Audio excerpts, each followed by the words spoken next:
저의 정치 인생 16년의 마지막을 정말 당과 국가에 봉사하고 정말 뭔가 좋은 흔적을 남겨야겠다는 저의 생각은 막혀버리고 말았습니다. 한줌도 안 되는 그 야당의 권력을 갖고 그 부패한 권력이 참으로 보여주고 싶었던 저의 개혁을 막아버리고 말았습니다. 저는 미래 한국당 대표직을 이 시간 이후 사퇴하겠습니다. 사실 제가 원했던 자리도 아니었습니다. 저는 1월 2일 날 부출마 선언을 하고 저의 국회의원 생활 마지막을 어떻게 하면 잘 마무리할 수 있을까? 또 이제 일반 시민으로 돌아가서 어떻게 살까 하는 어떤 푸른 꿈에 젖어갖고 그 미래를 준비하고 있었는데 당으로부터 미래 한국당의 이 대표직을 맡아달라는 요청을 거의 여러분으로부터 닷새 정도를 받아왔습니다. 닷새 이렇게 저는 고사하다가 마지막 황교안 대표께서 전화를 해서 또 강하게 권유를 하신 바가 있기 때문에 그래 내가 할 수 있는 이 정치 생활의 마지막 당에 대한 봉사일 수가 있겠다. 또한 이번 총선에서 이 과반수의 의석을 차지하려면은 비례대표 당선 숫자가 굉장히 중요하겠다 하는 그런 충정에서 받아들이게 됐습니다. 나름대로 정말 잘해보고자 열심히 뛰어왔고 이번에 문제가 됐던 이 비례대표 공천도 전에 없이 이전에 우리가 비례대표는 돈 공천, 일실 공천 이런 얘기 하지 않았습니까? 그런 모든 것을 차단하고 정말 제가 마지막으로 비례대표는 이런 그림이 정말 바람직합니다 하고 얘기를 해주고 싶었습니다. 보여주고 싶었습니다. 하지만은 이전 자유한국당, 지금의 통합당에서 영입했던 많은 그 인재들을 530여 명의 신청자와 똑같이 객관적인 잣대에서 우리 공관위원들이 심사를 했고 그 결과를 발표한 바 있습니다. 거기에 대해서 통합당에서 불만을 표출을 했고 그러한 불만은 저희에게 커다란 압력으로 물론 작용을 하지 않을 수가 없습니다. 우리는 자매 정당이고 나중에는 다시 만날 것을 약속한 정당이기 때문에 하지만 제가 통합당이 원하는 이 선거구 때문에 굉장히 조심해야 됩니다. 원하는 이런 어떤 그런 이 모양새를 받아들이지 못한 이유는 다 받아들이지 못한 것도 아닙니다. 첫 안에 두 분이 들어가 있습니다. 다른 좋은 분들이 더 많고 우리 또 공관위에서 젊음, 전문성, 또 전투력 이런 컨셉을 갖고 있었습니다. 제가 존경하는 황교안 대표께서 그러지 않았습니까? 공관위에 전권을 줬고 그 결과 잘못된 것은 최고위 의결을 거쳐서 다시 재심을 요청했다. 저도 마찬가지입니다. 첫 번째 나왔던 그 공천 비례대표 후보 명단 그것이 국민들이 보기에 문제점이 있다든지 뭐 이런 여러 가지 여론이 있어서 저희도 다시 고쳐서 4분을 이렇게 했습니다. 그건 뭐예요? 바로 이 공관위에 전권을 줬고 독립적으로 심사를 했고 거기에 여론상 문제가 있는 점이 있기 때문에 저희 최고위에서 그것을 제의 요청을 했습니다. 그래갖고 어제 그것이 나왔죠. 참으로 안타까운 것은 저는 앞으로 임기가 국회의원 임기가 두 달여가 남아 있습니다. 제가 이 자리에 다음 20일 때도 국회에 있다면은 저의 작은 욕심이 왜 없었겠습니까? 하지만 저는 떠날 사람입니다. 떠나는 자가 무슨 욕심이 있고 무슨 훗날을 준비를 하겠습니까? 정말 좋은 공천을 하고 싶었습니다. 하지만은 그러한 저의 생각은 16년 정치를 해왔지만은 저의 그 생각은 그냥 어린 왕자의 꿈이었던 것 같습니다. 저는 포기할 수밖에 없었습니다. 참으로 가스로운 자들의 그 행태 저는 막히고 말았습니다. 정말 보여주고 싶었습니다. 예전에 밀실 공천을 없애고 이렇게 공개적으로 좋은 후보들을 우리 국민들에게 선사를 하고 그러한 인물들을 갖고 통합당에도 좋은 이미지로 도움을 주고 싶었지만은 한 줌도 안 되는 권력을 갖고 있는 이 당의 인사들이 저의 그 작은 꿈을 막아버리고 말았습니다.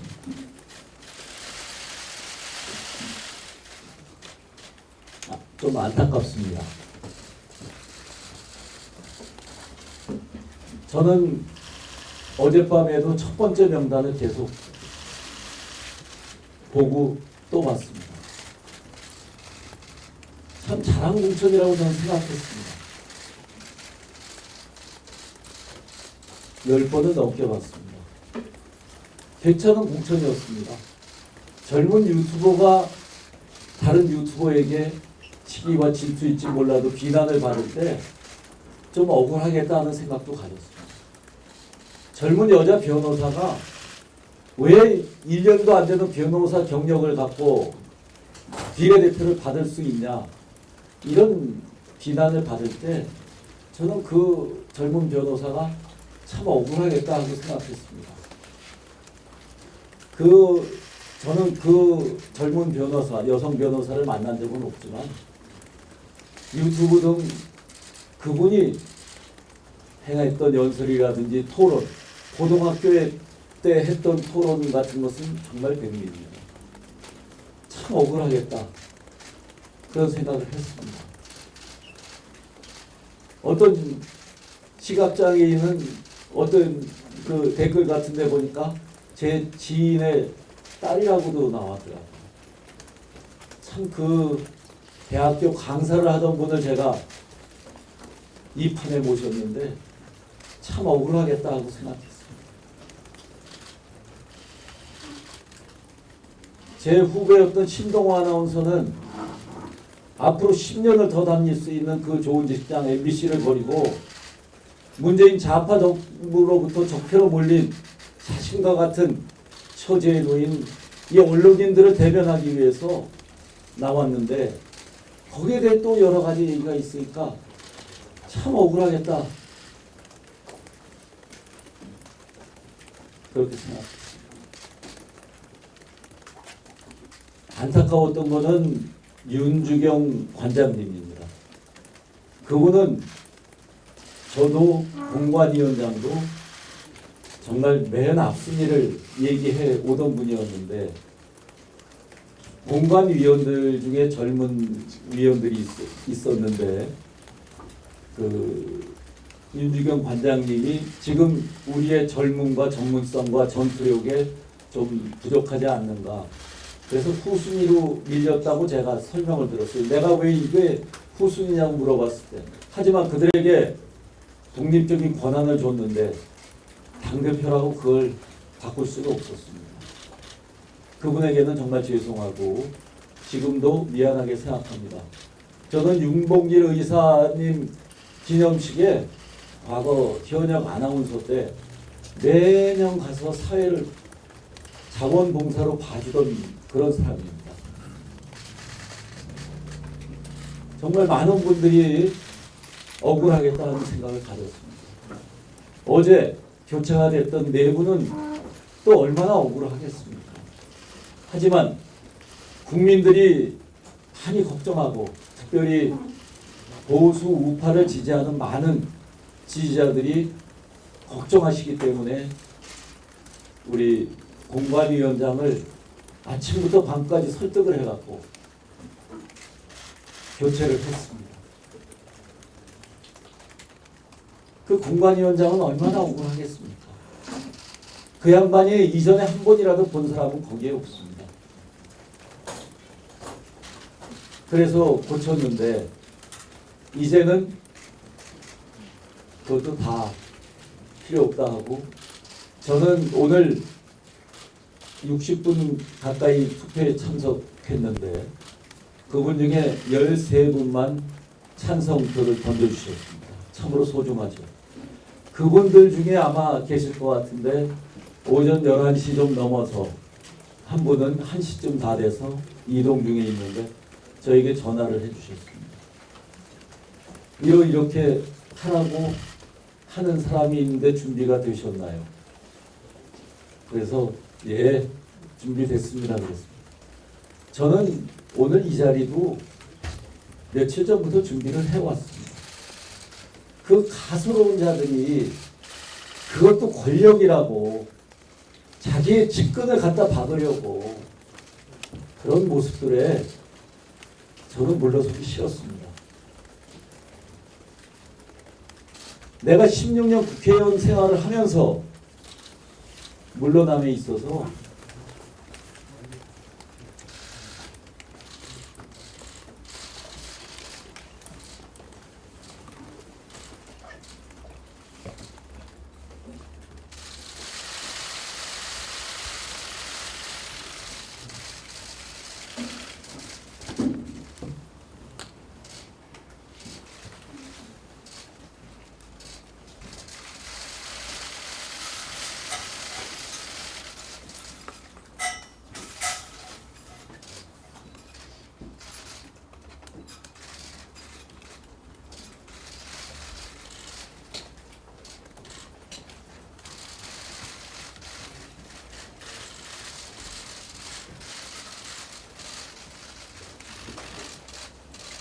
제가 16년 국회의원 생활하고 이제 마무리하면서 마지막 당과 국민에게 자그마한 봉사를 하고 나간다고 생각하고 정말 맑은 마음과 깨끗한 정신으로 이 일을 맡았는데 제가 그 한 줌도 안 되는 부패한 정말 권력 같지도 않은 권력을 휘두르는 그들에게 저는 타협할 수 없었습니다.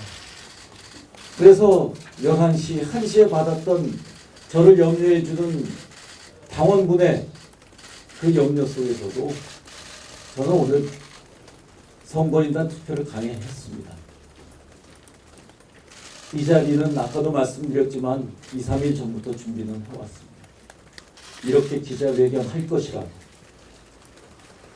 참으로 안타깝습니다. 제가 이 자리에서 밀려나는 것이 저는 조금도 안타깝지 않습니다. 우리 당직자나 혹은 저랑 가끔 보는 기자들은 나는 언제도 그만둘 수 있어 얘기를 기억하는 분이 계실까 모르겠습니다. 제가 대표직을 그만두는 거는 그저 2달 먼저 그만둔 겁니다. 그리고 5월 말에 저는 호련히 당대표직을 물론 그 전에 합당을 완성시키고 떠날 그런 마음의 준비는 늘 되어 있었습니다. 나쁜 얘기는 안 하려 합니다만 이런 오해도 받은 적이 있습니다. 통합당의 어떤 고위 당직자가 한선교가 이 선거에서 잘 돼서 원내 교섭단체가 되면은 그냥 뭉개고 있을지도 모른다. 그러니 미래한국당 당원 당규에 물러나게 그런 규정을 만들어야 된다 하고 그 회의 내용을 어떤 국장을 시켜서 저한테 전해줬습니다. 참 가소롭죠. 참 가소롭습니다. 국회의원 몇 개월도 안 한 친구가 그런 얘기를 했다고 합니다. 저는 이제 당대표를 떠나면서 왜 인간이 자기가 꿈꾸던 그 길이 막혔는데 왜 사람이 서운함이 없겠습니까? 하지만 지금까지도 며칠 제가 언론의 공격을 받으면서 제가 저 통합당과 합의를 얘기를 안 하고 무슨 비례 명단을 만들었다. 제가 불화의 원인처럼 이런 것이 있어도 저는 아마 거의 한마디도 안 했을 겁니다. 왜? 저로 인해서 당의 분란이 일어나고 그 여파로 이번 총선이 망하면 안 됩니다. 실패하면 안 됩니다. 4년 전 2016년 20대 총선처럼 당내 분란으로 우리가 다시 저 좌파 정부에게 과반수를 넘겨주면 안 되지 않습니까? 오로지 그런 충정으로 말을 하지 않았습니다. 오늘 이 자리에서도 얘기하지 않겠습니다. 오로지 당의 승리를 위해서 저는 입을 다물겠습니다. 왜 할 말이 없겠습니까? 여러분들이 좋아하는 말을 왜 해줄 게 없겠습니까? 하지만 저는 하지 않겠습니다. 그 점을 이해해 주십시오. 그리고 저를 이렇게 사퇴시키는데 성공한 분들께 제가 한 가지 부탁을 드리겠습니다. 아까도 말씀드렸지만은 멀쩡히 좋은 직장에서 멀쩡히 대학 강단에서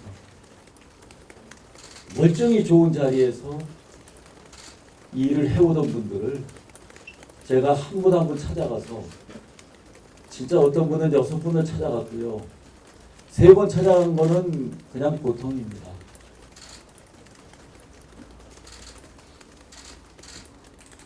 어제 새로 고쳤던 명단을 고치지 말아 주십시오.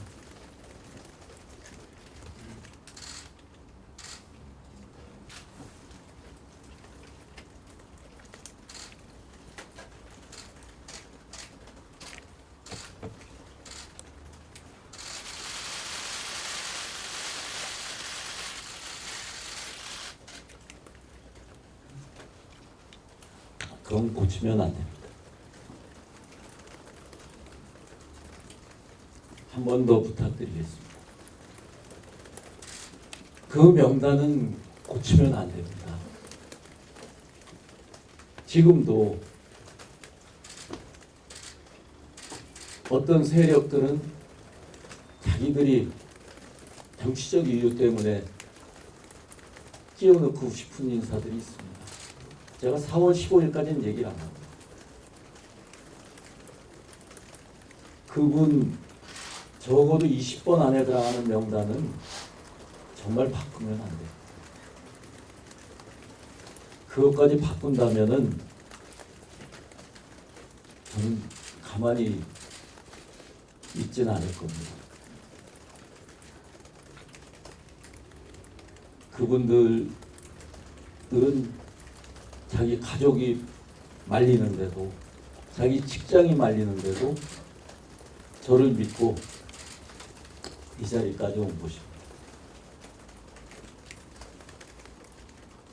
절대 바꾸지 않길 바라고 그러길 기원하겠습니다. 할 말은 참으로 많지만 4월 15일 지나서 얘기하는 게 맞는 것 같습니다. 부디 미래통합당하고 미래한국당이 서로의 욕심을 버리고 정말 총선 승리를 위해서 자기부터 버리고 다시 하나가 되기를 바라고 저는 이제 떠나겠습니다. 국회는 5월 말까지 나오고 있습니다.